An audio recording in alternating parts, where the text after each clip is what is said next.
Dr. Judy Mikovitz has been called one of the most accomplished scientists of her generation. Her 1991 doctoral thesis revolutionized the treatment of HIV/AIDS. At the height of her career, Dr. Mikovitz published a blockbuster article in the journal Science. The controversial article sent shockwaves through the scientific community as it revealed that the common use of animal and human fetal tissues were unleashing devastating plagues of chronic diseases. For exposing their deadly secrets, the minions of Big Pharma waged war on Dr. Mikovitz, destroying her good name, career, and personal life. Now, as the fate of nations hang in the balance, Dr. Mikovitz is naming names of those behind the plague of corruption that places all human life in danger. So you made a discovery that conflicted with the agreed-upon narrative. Correct. And for that, they did everything in their powers to destroy your life. Correct. You were arrested. Correct. And then you were put under a gag order. For 5 years, if I went on social media, if I said anything at all, they would find new evidence and put me back in jail.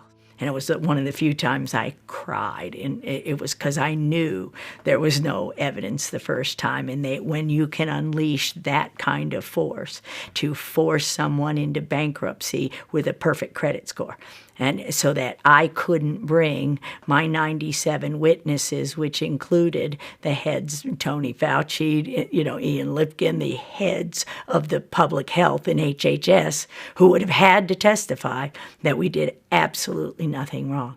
And so what did they charge you with? Nothing. But you were in jail. I was held in jail with no charges. I was called a fugitive from justice. No warrant, literally drugged me out of the house. Our neighbors are looking at what's going on here. They searched my house without a warrant, literally terrorized my husband for 5 days. They said, if you don't find the notebooks, if you don't find the material, which was not in my possession but planted in my house. As if you took intellectual property from the laboratory. Is that correct? It was intended to appear as if I took confidential material, names, and intellectual property from the laboratory. And I could prove beyond a shadow of a doubt that I didn't. Heads of our entire HHS colluded and destroyed my reputation, and the Department of Justice and the FBI sat on it and kept that case under seal, which means you can't say there's a case or your lawyers are held in contempt of court. So you can't even get a lawyer to defend you. So every single due process right was taken away from me, and to this day remains the same. I have no constitutional freedoms or rights. Yet you sit here. I think a lot of people would probably have just taken the retirement out early, laid low, but you have decided to come forth when your gag order has been released to write a book called Plague of Corruption, Restoring Faith in the Promise of Science, and you are naming names. Absolutely. Apparently, their attempt to silence you has failed. And I have to ask, how do you sit here with confidence to call out these great forces and not fear for your life as you leave this building? Because if we don't stop this now, we can not only forget our republic and our freedom, but we can forget humanity because we'll be killed by this agenda.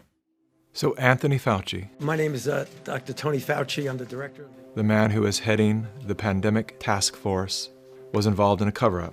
He directed the cover-up.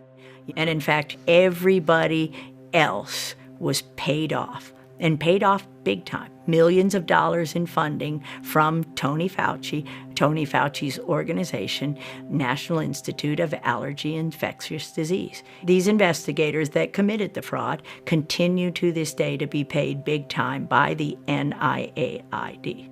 And the whole world is listening to his advice for how to handle this current pandemic. How do we know that what he's saying is what we need to be learning? What he's saying is absolute propaganda, and the same kind of propaganda that he's perpetrated to kill millions since 1984. We know from this study quite clearly that there will be a delay in progression significantly greater than for individuals who do not take the drug.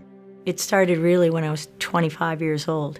I was part of the team that isolated HIV from the saliva and blood of the patients from France, where Luc Montagnier had originally isolated the virus. Je pense qu'il y a toute une recherche à faire à ce niveau-là qui est négligée parce que This was a confirmatory study, but Tony Fauci and Robert Gallo were working together then to spin the story in a different way. At that time, Dr. Rossetti was out of town, and Tony Fauci says, we understand that you have a paper in press, and we want a copy of it.